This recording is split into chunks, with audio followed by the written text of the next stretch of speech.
Hello there, viewers of the future. I've been Endragh, continuing with more Color of Magic.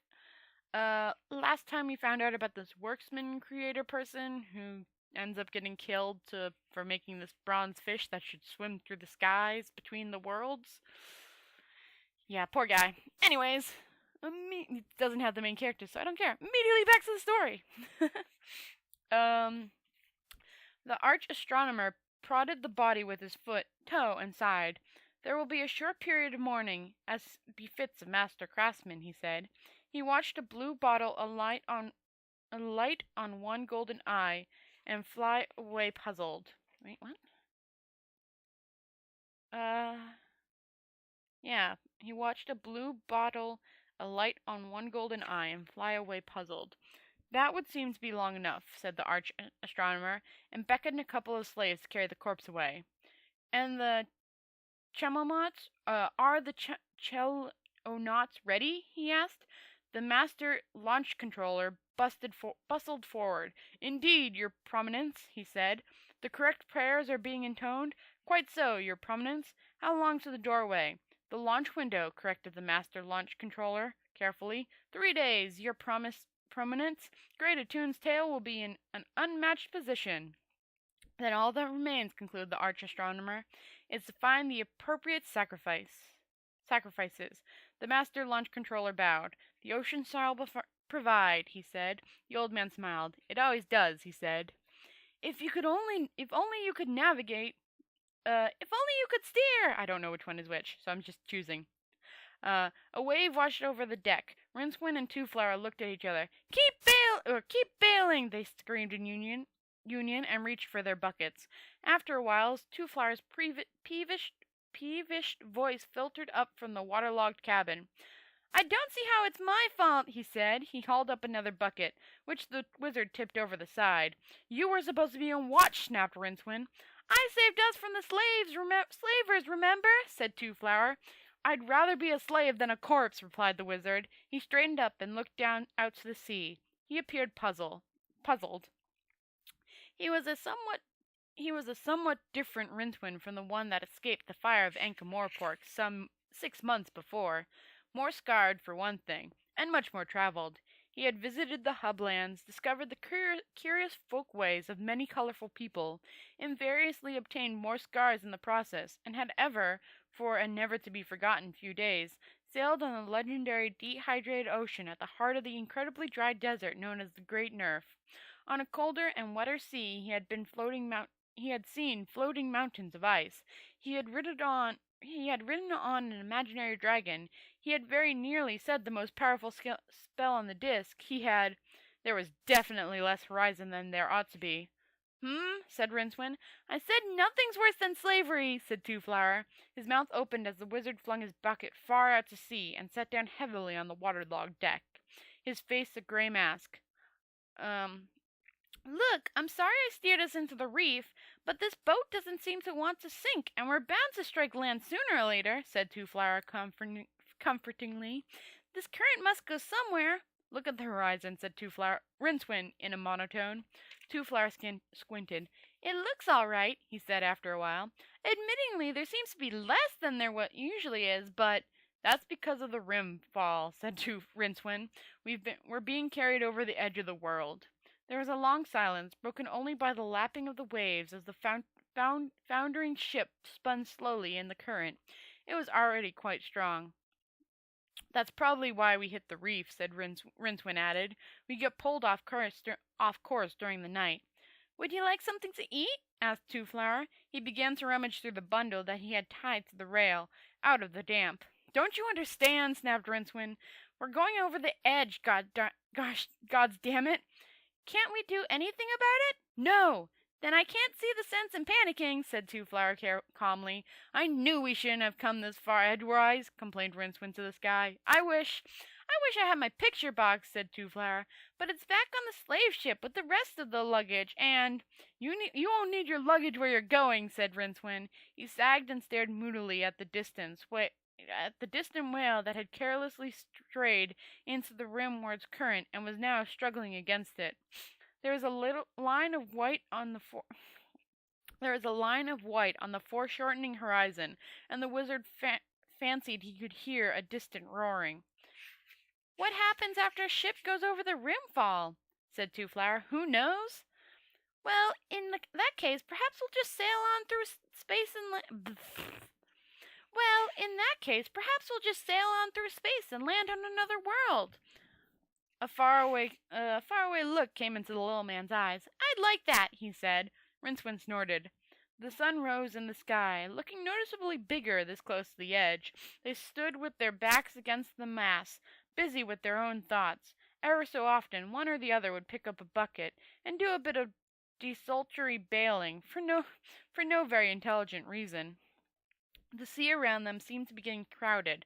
Rincewind noticed several tree trunks keeping station with them, and just below the surface, the water was alive with fish of all sorts.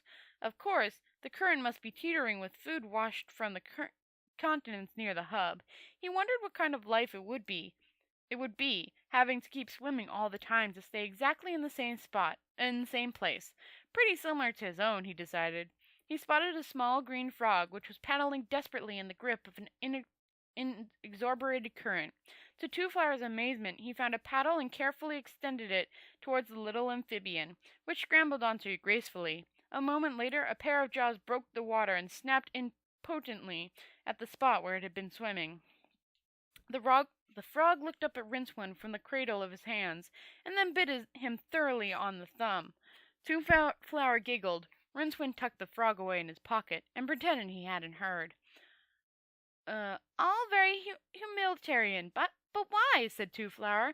"It'll be all the same in an hour." "Because," said Rincewind vaguely, and did a bit of bailing. Spray was being thrown up now, and the current was so strong that waves were forming and breaking all around them. It all seemed unnaturally warm. There was a hot golden haze on the sea. The roaring was louder now. A squid bigger than anything Rincewind had seen before broke the surface a few hundred yards away, and thrashed madly with its tentacles before sinking away. Something else that was large and fortunately unidentified howled in the mist.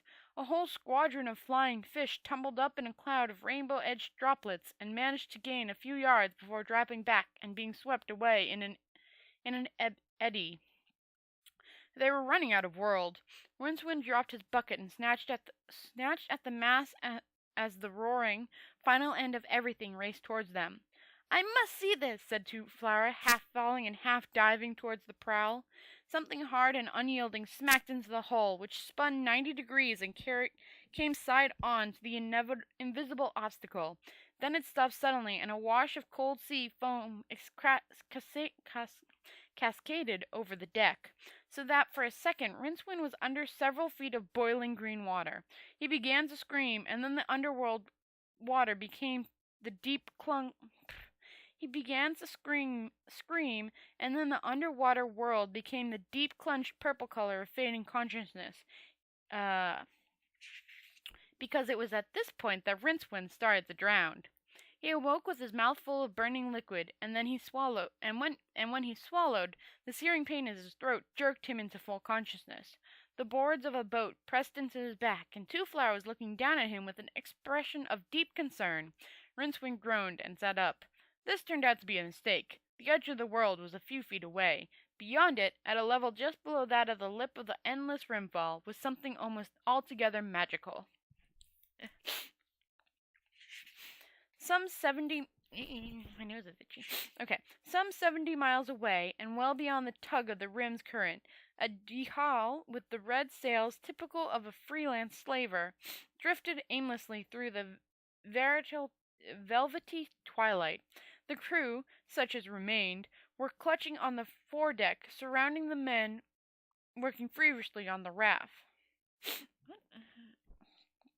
The crew, such as remained, were clustered on the foredeck, surrounding the men working feverishly on the raft.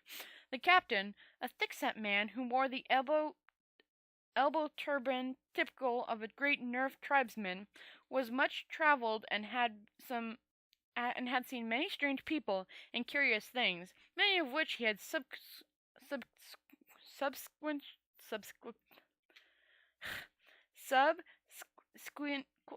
subsequently enslaved or stolen. Subsequently, he had begun his career as a sailor on the dehydrated ocean in the heart of the Disk's driest desert. War on the Disk had an uncommon fourth state, caused by intense heat combined with the strange dissection effect of octarine light. It dehydrates, leaving a silver residue like free-flowing sand through which a well-designed hull could glide with ease. The dehydrated ocean is a strange place, but not so strange as its fish. That was all extra information. The captain had never before been really frightened. Now he was terrified. "I can't hear anything," he muttered to the first mate. The mate peered into the gloom. "Perhaps it fell overboard," he suggested hopefully. As if in answer there came a frantic pounding from the oar deck below their feet, and the sound of splintering wood. The crewmen drew together fearfully, brandishing their axes and torches. They probably wouldn't dare to use them, even if the monster came rushing towards them. Before its terrible nature had been truly understood, several men had attacked it with axes, whereupon it had turned aside from its single-minded searching of the ship, and had either chased them overboard or had eaten them? The captain was not quite certain. The thing looked like an ordinary wooden sea chest, a bit larger than usual, maybe, but not suspiciously so. But while it sometimes seemed to contain things like old socks and miscellaneous luggage, at other times, and he shuddered, it seemed to have. He tried not to think about it. It was just that the men who had been drowned overboard had probably been more fortunate than those it had caught. He tried not to think about it. There had been teeth like wooden gravestones, and a tongue red as mahogany. He tried not to think about it. It didn't work. But he had thought bitterly about one thing. This was going to be the last time he rescued ungrateful drowning men in mysterious circumstances. Slavery was better than sharks, wasn't it? And then they had escaped, and when his sailors had investigated their big chest, how had they appeared in the middle of an untroubled ocean, sitting on a big chest anyways? And it had bit. He tried not to think about it again, but he found himself wondering what would happen when the damned thing realized that its owners wasn't on board any longer. "Raft's ready, Lord," said the first mate. "Into the water with it," shouted the captain, "and get aboard, and fire the ship!" After all, another ship wouldn't be too hard to come by, he philosophized. But a man might have to wait a long time in that paradise the Malhads. After all, another ship wouldn't be too hard to come by, he philosophized. But a man might have to wait a long time in the paradise that the Mulhalls advertised before he was granted another life. Let the magic box eat lobsters. Some pirates achieved immortality by great deeds of cruelty or dare-doing. Some achieved immortality by amassing great wealth. But the captain had long ago decided that he would, on the whole, prefer to achieve immortality by not dying. "What the hell is that?" demanded Rincewind. "It's beautiful," said Twoflower beautifully. Yeah. "I'll decide about that when I know what it is," said the wizard. "It's the that's not Twoflower. I don't know how to do this voice. "It's the Rimbo." I'm not doing any voices except Twoflower's, really. Said a voice immediately behind his left ear. "And you are fortunate indeed to be looking at it, from above at any rate." The voice was accompanied by a gust of cold, fishy breath. Rincewind sat quite still. "Twoflower," he said. "Yes?" "If I turn around, what will I see?" "His name is Tethys. He says he's a sea troll. This is his boat. He rescued us," explained Twoflower. "Will you look around now?" "Not just at the moment, thank you." "So why aren't we going over the edge, then?" asked Rincewind with glassy calmness. "Because your boat hit the circumference," said the voice behind him, in tones that made Rincewind imagine submarine chasms and lurking things in coral reefs. "The circumference?" he repeated. "Yes, it runs along the edge of the world," said the unseen troll. Above the roar of the waterfall, Rincewind thought he could make out the splash of oars. He hoped they were oars. Ah, you mean the circumference, said Rincewind. The circumference makes the edge of things. So does the circumfence, said the troll. He means this, said Twoflower, pointing down. Rincewind's eyes followed the finger, dreading what he might see. Hubboard of the boat was a rope suspended a few feet above the surface of the white water. The boat was attached to it, moored, marooned yet mobile, by the complicated arrangement of pulleys and little wooden wheels. They ran along the rope as the unseen rower propelled the craft along the very lip of the rimfall. That explains one mystery, but what supported the rope? Twoflower, Rincewind peered along its length and saw a stout wooden post sticking up out of the water, a few yards ahead. As he watched the boat near it and then past it, the little wheels clacking neatly around it in grooves obviously cut for the purpose, Rincewind also noticed the smallest ropes hung down from the main rope at intervals of a yard or so. He turned back to Twoflower. I can see what it is, he said, but what is it? Twoflower shrugged. Behind Rincewind, the sea troll said, Up ahead is my house. We will talk more when we are there. Now I must row. Rincewind found that looking ahead meant that he would have to turn and find out what a sea troll actually looked like, and he wasn't sure he wanted to do that yet. He looked at the rimbow instead. It hung in the mist a few lengths beyond the edge of the world, appearing only at morning and evening when the light of the disk's little oblating sun shone past the massive bulk of Great Attune the World Turtle, and stuck the disk's magical field at exactly the right angle. A double rainbow coalesced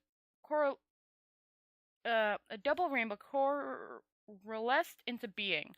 Close into the lip of the rimfall were the 7 lesser colors, sparkling and dancing in the spray of the dying sea.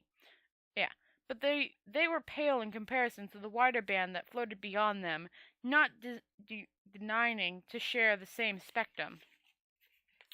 It was the king color, of which all the lesser colors are merely particles and wishy-washy reflections.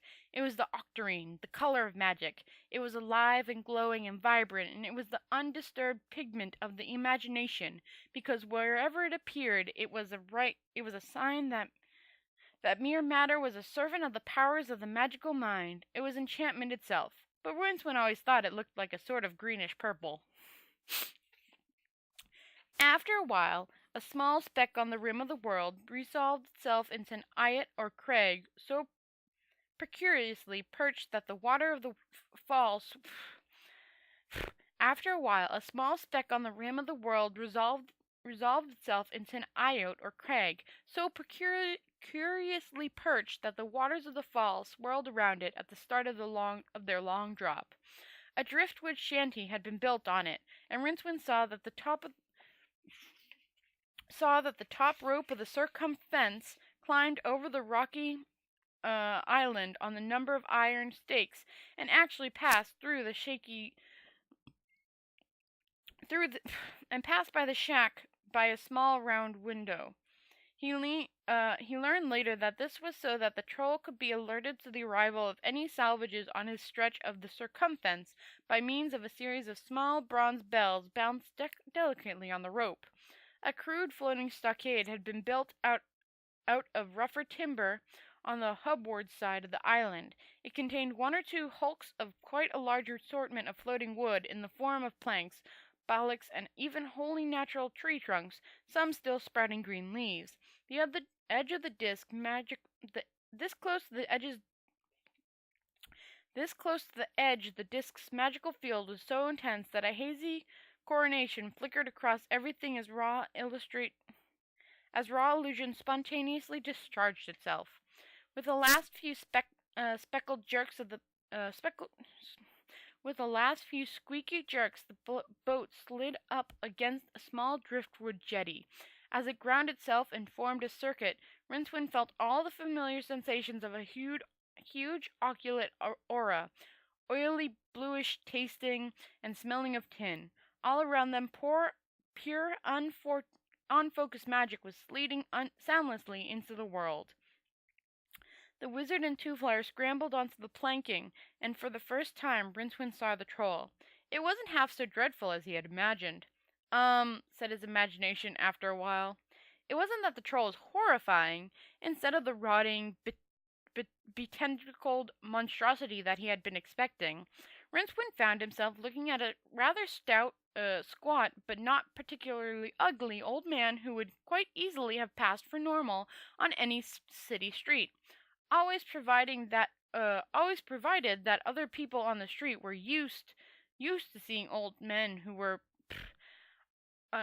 always provided that other people on the street were. Okay, let's try this again before I get interrupted. Always provided that other people on the street were used to seeing old men who were apparently composed of water and very little else. It was as if the ocean had decided to create life without going through all the tedious business of evolution, and had simply formed a part of itself into a biped and sent it walking squishily up the beach. The troll was a pleasant translucent blue color. As Rincewind stared, a small stroll of silver fish flashed across its chest. "It's rude to stare," said the troll. Its mouth opened with a little crest of foam and shut again in exactly the same way that water closes over a stone. "It is? Why?" asked Rincewind. How does he hold himself together?" his mind screamed at him. "Why doesn't he spill?" So yeah, that's I've got to look back on his name because I've forgotten it.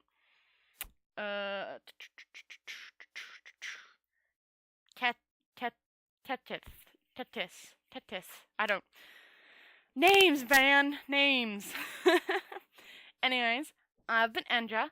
This has been The Color of Magic. Ignore the skip pick up. I'll put a bright smile to your face. I'll see you tomorrow. So they have been picked up by Tetis on the rim, by the circumference. And no, I'm not saying that wrong. It's like a fence that circles the world, and instead of calling it circumference, it's circumfence. The worst kind of pun, because it actually makes sense. Well, it's not the worst kind of pun, but it's like stupid puns. Even in this, they come up. Anyways, like I said, I hope I brought a smile to your face, and I'll see you tomorrow night. Night, night, guys.